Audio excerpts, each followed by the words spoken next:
Teka muna, habang nagsisearch ako about hydration, nakita ko itong article na ito, pero na-amaze ako kasi Korean siya pero nandun yung pangalan ko. Oh, Cagayan de Oro. Noong 2013 kasi, may abstract call ng American Society for Nutrition and sumali tayo at natanggap siya na publish sa Federation of American Society for Experimental Biology. Kaya, ito na ang first approach ko in natural and wellness journey, yung hydration. Kasi for ilang taon, more than 10 years, nakita ko na dapat i-hydrate ang tao bago siya mag-work or mag-play or sports or magtrabaho and even after magtrabaho or sports. Sa mga hindi nakakaalam kung ano ang hydration, is a process, no?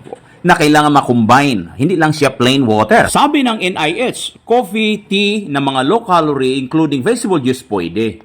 Kaya makikita mo ang publications ko nasa Google Scholar. Tingnan mo yan.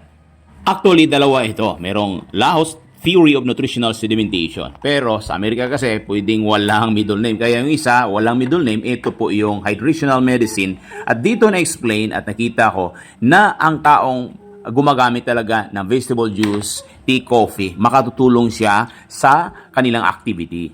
Ano ang favorite mo na hydration method or approach? Hindi ito medical approach, kundi isa po itong wellness approach na ginagamit ko.